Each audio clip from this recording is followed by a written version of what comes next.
Durante esta charla, que es la sexta y la última, vamos a continuar con este tema del cuidado pastoral para los buscadores y los creyentes que vienen del Islam. Como repaso, el primer punto era tratarlos como personas normales, ni héroes ni villanos. Segundo, enséñales a orar, diferentes formas de la oración, porque diferentes personalidades van a poder conectar con la oración en diferentes tiempos, de diferentes maneras. Tercer punto, enséñales a leer las Escrituras, y leer entendiendo, interpretar, aplicar, ¿verdad? Todo eso. 4, hay que tener sabiduría con el tema de bautismo, es una cosa muy importante. Los musulmanes entienden qué tan importante es el bautismo y es una de las cosas más importantes que hace la iglesia, es importante hacerlo bien. Y el quinto punto que estamos hablando ahora, tu iglesia es tu nueva familia. Esta foto no tiene significado ninguno, simplemente es una foto que encontré en Wikicommons cuando puse familia o family y dije, pues es una familia bonita. Pero aunque este señor me parece muy, ¿cómo dicen? Guay, con su loro ahí. Sabes que hay un hombre que tenía su cosa de Alexa, ¿verdad? ¿Sabéis qué es Alexa de Amazon? Y el loro aprendió a decirle, Alexa, pon las luces. Alexa, apaga las luces. Entonces Alexa, pues ahí a las 3 de la mañana, el loro prendió las luces y todo eso. La tecnología ayuda, pero a veces no. Muy bien, prepárese para no saber el corazón humano, como había dicho brevemente antes del break. Mira, si no debemos de ser súper conservadores con este ministerio, si siempre estamos preguntando, ¿de veras sabemos 100%? Nunca vamos a hacer nada. O sea, y hasta Jesús mismo, ¿verdad? Uno de sus 12 no era sincero. Pero él no dijo, bueno, pues es que no sé si voy a poder conseguir discípulos que realmente son sinceros siempre y nunca van a fracasar. Si hubiera estado pensando así, no hubiera hecho nada, ¿verdad? Porque sabemos que todos en algún tiempo fracasaron y Judas, pues hasta el fin era traidor. Muy bien, esté preparado para resistir a la dependencia. Siento que falten algunos tildes aquí. Para resistir a la dependencia. Probablemente este hombre, esta mujer va a perder su trabajo, es muy probable, y va a venir a ti y te va a decir, bueno, pastor, pastora, necesito trabajo. ¿Qué vas a decir? No es buena idea decir, bueno, no pasa nada, puedes trabajar y ganar un sueldo de la iglesia. Vivimos en un país donde tener un trabajo con un sueldo bueno pues no es una cosa muy fácil de conseguir, ¿verdad? Y especialmente muchos de los conversos, algunos de ellos muy educados, pero muchos de ellos no van a tener una educación muy fuerte. Entonces, ¿qué se puede hacer? Bueno, en otros países lo que están haciendo es, están pagando, o sea, la iglesia paga o provee educación o capacitación para este creyente para que pueda aprender algo útil, como ser chef o ser soldador. Eso, sí. Y después así la iglesia sí ha ayudado al hombre, no simplemente no simplemente le dice, bueno, pues no podemos ayudarte, vaya con Dios, que tampoco es una cosa buena para una iglesia hacer, especialmente que tú le bautizaste y por eso perdió su trabajo, ¿ok? Entonces, la iglesia tiene aquí que ser sabia. Uso esta palabra sabiduría muchísimo durante estas lecturas porque es algo muy clave, ¿vale? Entonces, una cosa que he visto en las iglesias del norte de África, o también dar un préstamo para abrir un negocio pequeño, ¿verdad? También es una posibilidad. No estoy diciendo que hay una respuesta para cada contexto, pero son opciones que han tenido éxito en otras partes del mundo. Pero lo que estás haciendo aquí es tratando de resistir la dependencia. Porque quizás la iglesia podría emplear a un hermano haciendo algo muy útil, pero ¿qué pasa cuando viene el segundo, y la tercera, y la cuarta? Pues no se puede, ¿verdad? Un nuevo comienzo, una nueva historia. Realmente lo que estamos haciendo es un nuevo comienzo para este creyente. Punto 6. investiga la historia. Yo publiqué un capítulo en un libro que acaba de salir y es un capítulo muy interesante sobre los conversos de Turquía, y estoy tratando de hacer algunos puntos teológicos y misionológicos, y lo leyó un misionero con mucha experiencia y me dijo, tu capítulo es excelente, pero tiene que ver con la historia y los evangélicos no saben nada de la historia. Bueno, quizás no es justo, pero parcialmente sí es justo, ¿verdad? Entonces, ¿qué estoy diciendo aquí? Investiga la historia. Formar una identidad nueva significa tener una historia. Si tú no puedes contestar la pregunta, ¿de dónde vengo? ¿De dónde viene mi familia? ¿De dónde viene mi comunidad? Es difícil. Y no sé si algunos de ustedes han sido adoptados o tienen algún amigo adoptado. Puede ser difícil para ellos no saber, pues mi padre de dónde era, mi madre de dónde era. O sea, es como no tener raíces, ¿verdad? De cierta forma. Entonces, ¿qué es lo que estamos haciendo aquí? Hay dos tipos de historia que queremos investigar. Primero que todo, queremos hacer la pregunta, en el pueblo étnico de este creyente, ¿hay algunos raíces cristianos? Por ejemplo, en el norte de África hay un creyente que es de Argelia, bien conocido, que se llama Mo Christophe Bilek, es berber, es de los conversos al catolicismo, de hecho, y él es muy claro. Él dice, yo no soy rebelde contra mi pueblo berber. Lo que yo estoy haciendo es que estoy regresando al cristianismo anciano de África Nova, que era el nombre de esa región en el Imperio Romano. Yo estoy regresando a la iglesia de Agustín.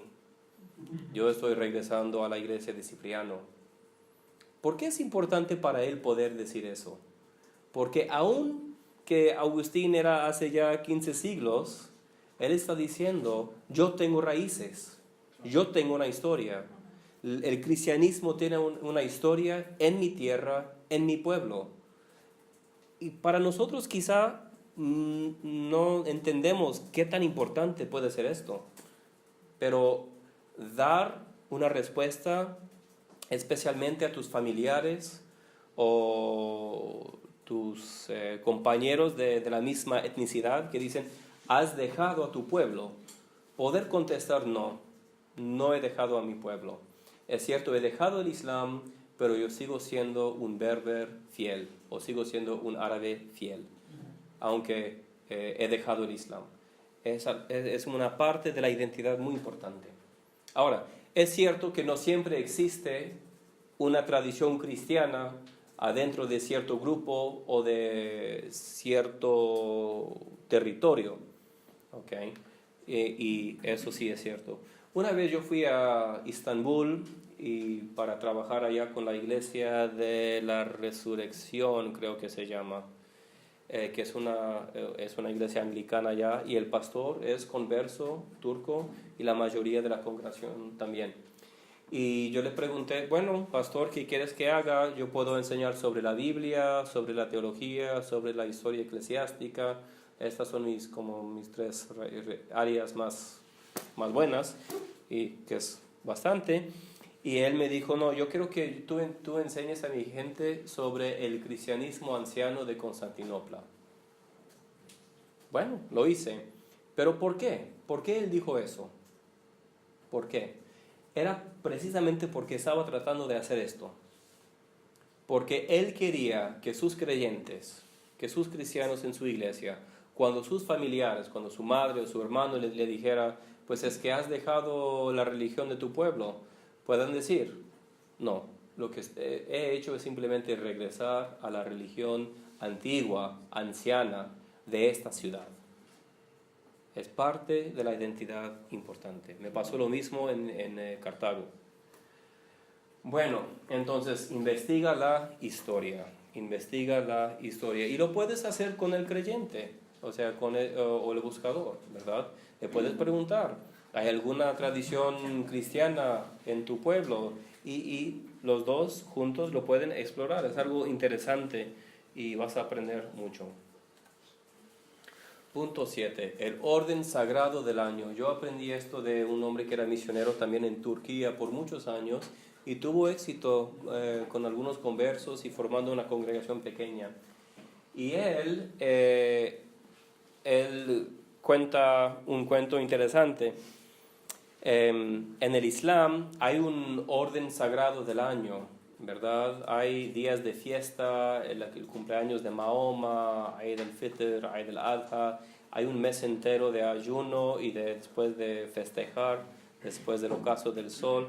Entonces todo el año para el Islam tiene como, que serían 35, 40 días sagrados. Y este hombre bautizó a un cristiano nuevo y el cristiano nuevo después de un rato le dijo, he dejado 40 días, o sea, un ritmo sagrado de todo el año y lo que tú me das es Navidad y Pascua. Y me estás diciendo que el cristianismo es mejor que el Islam y es lo que tienes, Navidad y Pascua. ¿Es lo que tenemos? ¿No tenemos nada más? Pentecostés, muy bien. Y he puesto algunos otros aquí, ¿verdad? Entonces, eso de tener un ritmo del año sagrado es algo muy saludable. Y ahora me gusta dar esta charla especialmente con evangélicos y carismáticos, porque la primera cosa que siempre dicen es que eso es lo que hacen los católicos. Hermanos y hermanas, si tu iglesia ha construido su identidad basado en no hacer lo que hacen otros, no tendrán un futuro. ¿Me escucháis? Entonces, a mí me choca escuchar esa respuesta. La respuesta correcta, el pensamiento correcto es cómo nosotros podemos bendecir a la gente que está en nuestra iglesia y a los que están ingresando a nuestra iglesia.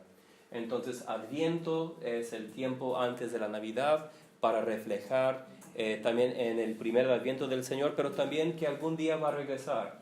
Cuaresma, sabéis que es un tiempo de reflexión, de ayuno quizás, para prepararse para la resurrección del Señor.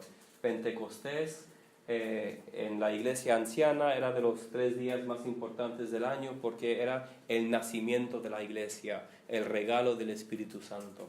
Y después también la Anunciación, que viene 9 meses antes de Navidad, por supuesto. Es un tiempo muy bueno para reflejar en la naturaleza de la familia, ¿verdad? De la obediencia. Qué tan bueno es tener una familia con una madre, un padre, un hijo. Entonces, y podríamos añadir muchos más. Y no estoy diciendo que debes de tener un calendario de 80 días, ¿verdad? Pero tener un ritmo sagrado para el año es algo que puede ayudar mucho. Porque, otra vez, este creyente está dejando un calendario sagrado, detallado y rico. Y si le das 2 días, pues muchos de ellos van a decir, es que he dejado algo rico para algo pobre. Y no deberíamos de hacer eso. Sí. Pero no sé si en sí los cristianos tenemos días sagrados, por así decirlo, ¿no? Porque respetamos todos, aunque tenemos el domingo u otros el sábado, pero entendemos que todos los días son importantes, aunque esas fechas, por ejemplo, Navidad, especialmente la mayoría que celebramos Navidad, Pascua, los tengamos en el calendario de forma más significativa, pero no ganan como el Ramadán, no tienen ese contexto de sagrado, de que es el momento donde tenemos que dar X parte de nuestras ofrendas o ayunar X veces al día. Sí, eso es cierto. O sea, teológicamente la cuaresma no es igual que Ramadán. Eso es cierto, teológicamente. Porque la cuaresma, nadie te va a decir que Dios ha revelado que hay que hacer la cuaresma. Y todos saben que no es el caso. Pero la Ramadán sí es algo en el Islam revelado por Dios, bueno, por Mahoma, que hay que hacerlo. Entonces no estoy diciendo que son completamente iguales, pero estoy diciendo que debemos de tener un ritmo espiritual a través del año, y eso lo podemos hacer aún reconociendo que estos días no tienen un carácter explícitamente sagrado igual que los días del Islam, ¿vale? Ok, bien. 8. Respuestas sabias. Este creyente nuevo o el buscador le van a hacer muchas preguntas. Le van a hacer muchas preguntas. Y nosotros tenemos que ayudarlos a reflejar y pensar en cómo responder o contestar a estas preguntas. Por ejemplo, ¿qué creen los cristianos? Y ni siquiera estamos hablando necesariamente de la apologética aquí. ¿Qué creen los cristianos? ¿Qué creen los cristianos? ¿Alguien me puede decir qué creen los cristianos? Me han hecho esta pregunta muchas veces. ¿Cuál es la diferencia entre el cristianismo y el islam? Me han hecho esta pregunta muchas veces. Creemos la Biblia, es la palabra. Ah, bueno, ¿y qué dice la Biblia? Jesucristo. Dame un resumen de la Biblia en una oración. Pues Jesucristo la tradición en Jesucristo. es el Hijo de Dios. Jesucristo, Salvador de musulmanes la también humanidad. creen en Jesucristo. Salvador de la humanidad. Salvador de qué? Creemos ¿De qué? un ¿De qué único nos mediador habla? entre Hijo de Dios. Hijo de Dios, muy bien. Creemos en nuestro Dios Padre, creemos que nuestro Señor Jesucristo es el único Salvador y Señor de nuestras vidas, creemos en el Espíritu Santo que nos guía, creemos en la Iglesia, creemos que tendremos una vida con Jesús después de la muerte. Muy bien, ok. Eso parece un documento muy antiguo. ¿De qué estoy hablando, hermanos? Del credo apostólico. Ahora, os voy a dar una recomendación y me pueden sacar de aquí por ser como los católicos, pero el credo apostólico es de gran valor, especialmente para el creyente nuevo, ¿verdad? Porque cuando le preguntan qué es lo que creen los cristianos, puede dar una respuesta de 12 puntos que es breve, es completo, y los 12 puntos todos vienen directamente de diferentes partes de la Biblia. Otra cosa del credo que me gusta mucho es que se ha usado a través de 18 siglos, y no es un credo que viene solamente de una iglesia, ni es un credo que viene solamente de un punto en el tiempo. Por ejemplo, muchos de los documentos de la Reformación protestante, si los lees hoy, dice, pues eso que tiene que ver con la vida hoy. Pero el credo apostólico tiene un carácter que es muy universal, ¿verdad? Se puede recitar en Francia, se puede recitar en Buenos Aires, se puede decir en Moscú, y tiene el mismo sentido. Ahora, si tú quieres cambiar algunas cosas en el credo, hazlo. Pero el caso es que tu creyente nuevo o el buscador debe de tener una manera sencilla de contestar la pregunta, ¿qué es lo que creen los cristianos? Y también no debe de ser una respuesta muy sectarian, muy sectaria. O sea, si quiere decir qué creen las asambleas de Dios en España, bueno, es una pregunta, pero los cristianos debe de ser una respuesta amplia, ¿verdad? Porque después no quieres, pues es que yo tengo un vecino que dice una cosa diferente y él dice también es cristiano. Entonces, ¿quiénes son los verdaderos cristianos, verdad? Entonces, por eso estoy recomendando que ayudes a tu creyente nuevo, a tu buscador, a aprender el credo de los apóstoles y también los 10 mandamientos. Los 10 hay que memorizarlos, no es tan difícil, ¿verdad? ¿Por qué memorizarlos? Porque, como hemos dicho antes al principio de esta lectura, los valores de las culturas islámicas que han dejado o que están dejando son valores muy diferentes a las virtudes cristianas, y es muy importante tener un reconocimiento. Otra razón por la cual los 10 mandamientos valen la pena para memorizar, ¿verdad? Es que muchas veces le hacen la pregunta, ¿por qué no tienen Sharia? Es una de las preguntas más comunes que los creyentes nuevos reciben de otros musulmanes. O los cristianos pueden hacer lo que les da la gana, ¿no? O sea, saben, no tienen Sharia y saben que pueden hacer lo que les da la gana y pueden ir a pedir perdón y Dios los perdona. Mis amigos musulmanes lo saben muy bien. Y dicen, y es por eso que los cristianos pueden hacer lo que sea, qué bonito, ¿verdad? ¿Qué religión más fácil? Me dicen. Bueno, conocer los 10 mandamientos no es una sharia en sí, pero son reglas para vivir. Y el converso o el buscador que puede decir, bueno, es cierto que no hay sharia en el cristianismo. No hay reglas de cómo hacer el cabello y cómo tener la barba y de cómo comer melón, bueno, o no comer melón. No tenemos estas reglas, pero mira, escucha, tenemos estos 10 mandamientos que sí nos dan dirección, sabiduría para saber cómo vivir una vida honrable y buena delante de Dios.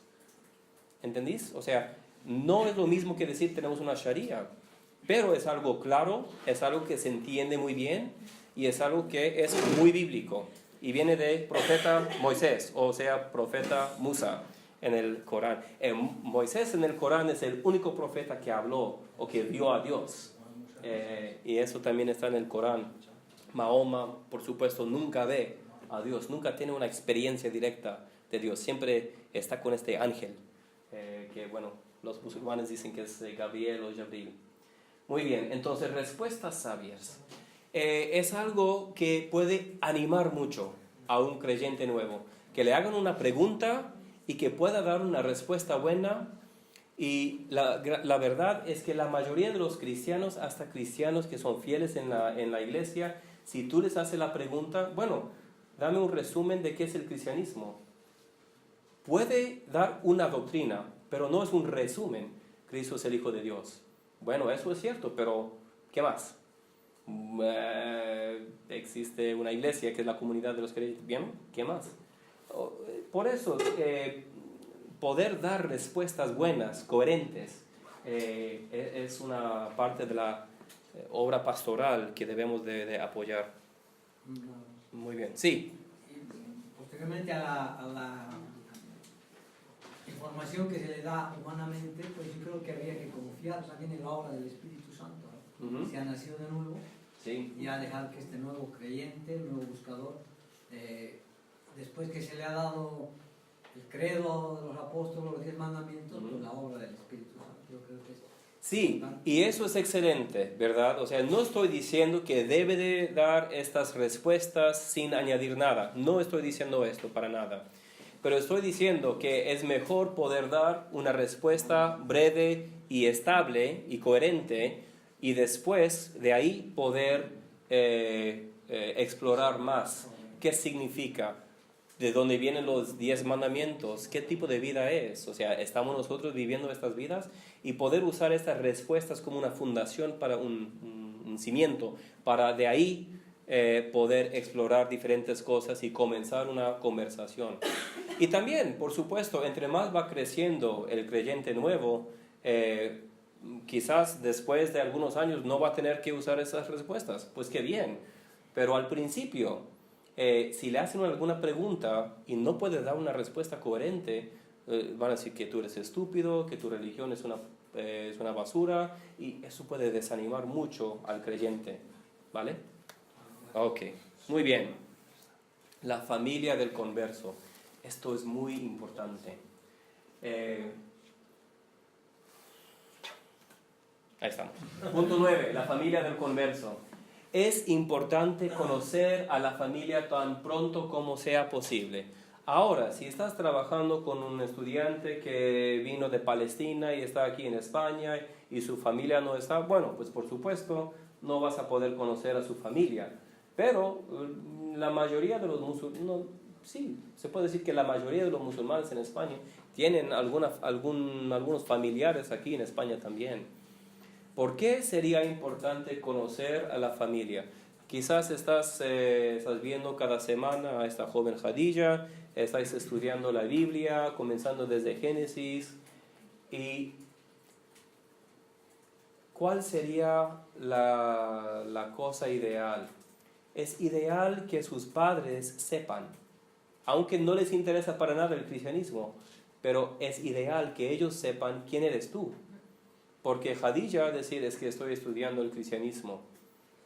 Bueno, es que te acuerdas de María que vino el otro día. Ah, sí. es que ella y yo leemos la Biblia juntos. Ah, porque ya te conocen.